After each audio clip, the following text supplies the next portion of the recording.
व्यंजक। बीजीय व्यंजक का परिभाषा है बाबू, चर और अचर संख्या को चिन्ह युक्त संग्रह को बीजीय व्यंजक कहते हैं। जैसे 3x² + 4 9x² + 3x + 4। अब चर संख्या किसको कहते हैं, अचर संख्या किसको कहते हैं? तो चर संख्या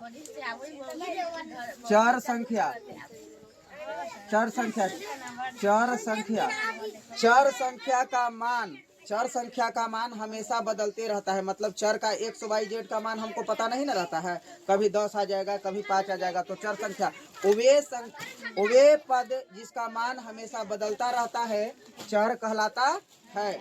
जैसे ABCD में ABCD वाले x y z को क्या बोलते हैं? चर संख्या। x y z को मतलब चर संख्या बदलते हैं। अचर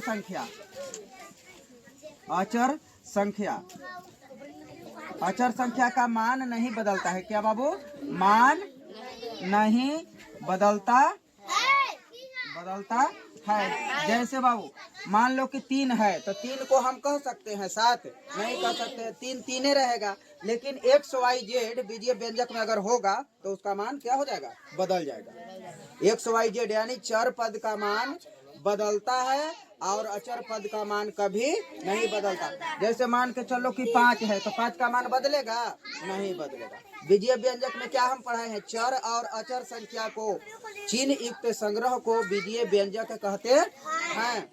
चर पद का मान क्या है बाबू? बदलता है। अचर पद का मान नहीं बदलता है। अब देखो, जैसे अब चर संख्या का परिभाषा करेंगे, चर संख्या किसे कहते हैं उसको लिख लेंगे हम लोग। बीजीय व्यंजक समझ गया? बीजीय व्यंजक होता है क्या? चर और अचर संख्या, मतलब x y। देखो तो एकरे में चर संख्या भी है, अचर संख्या, दोनों मिला करके बना, उसको क्या कहेंगे? बीजीय व्यंजक। एकरों में देखते चर और अचर संख्या और चिन्ह के साथ संग्रह। चिन्ह है ना, प्लस या माइनस रहे। जैसे आओ ले लो, मतलब 3x² - 4x + 5, ये चिन्ह युक्त संग्रह है, प्लस माइनस। तो परिभाषा हमारा कहता है चर और अचर संख्या को चिन्ह युक्त संग्रह को क्या कहेंगे? बीजीय व्यंजक कहते हैं। मतलब चर और अचर संख्या को मिलाना है और चिन्हों के साथ संग्रह को बीजीय व्यंजक कहते हैं। अब चर संख्या कौन है भाई? तो x y z वाले पद को क्या कहते हैं? चर संख्या। और जो 3 4 5 जो संख्यात्मक मान है, जिसका मान निश्चित होता है, उसे क्या कहेंगे? अचर संख्या। अब चर संख्या और अचर संख्या की परिभाषा लिखेंगे।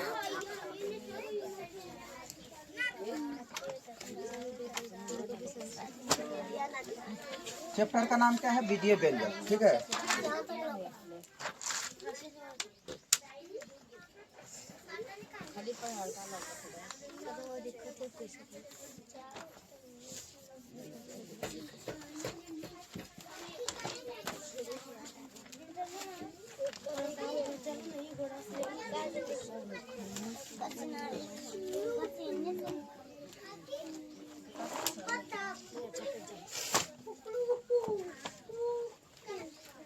वे मान जो बदलता है चर कहलाता।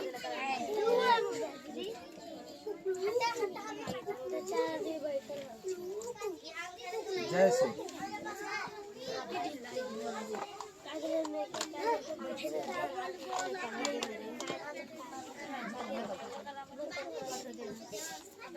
मतलब चर का मान बदलते रहता है, यानी x y z इत्यादि को क्या कहेंगे? चर। इत्यादि को क्या कहेंगे? अचर। वे मान जो नहीं बदलता है अचर कहलाता। जैसे में 3, 2.5, 9, 8 इत्यादि, ये सब का मान कभी नहीं बदलेगा। यानी कहने का मतलब 3 जो है 3 रहेगा, 2.5 जो है 2.5 रहेगा। इसका मान कभी नहीं बदलता है। तो उसे क्या बोलेंगे? अचर। उसको क्या बोलेंगे? अचर।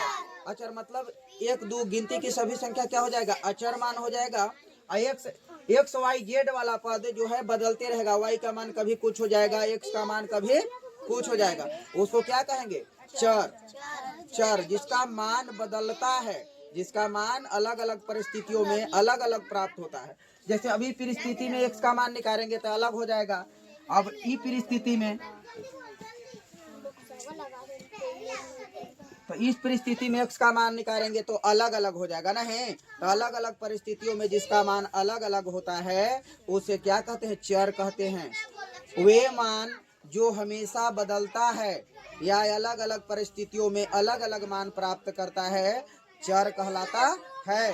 अचर वे मान जो नहीं बदलता है यानी स्थिर माना जाता है, स्वतंत्र माना जाता है। वे मान जो निश्चित संख्यात्मक मान को प्राप्त करता है, अचर संख्या कहलाता है।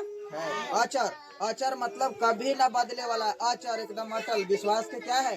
अटल। इसका मान कभी नहीं बदलता है। यानी 3 को तुम 5 कह सकते हो नहीं, लेकिन एकरा में एक्स का मान निकालेगा तो दूसरा आ जाएगा, एकरा में एक्स के मान निकालेगा तो दूसरा आ जाएगा। तो चर और अचर में यही फर्क है। चर पद का मान अलग अलग परिस्थितियों में अलग अलग प्राप्त होता है और अचर मान कभी नहीं बदलता है। अचर मान जो है निश्चित होता है यानी विश्वास का अटल होता है। वो क्या कहलाता है? अचर। हो गया। चलो अब बहुपद के पद पढ़ाएंगे। विधेय व्यंजक के क्या पढ़ाएंगे? बहुपद। उतार लिया रे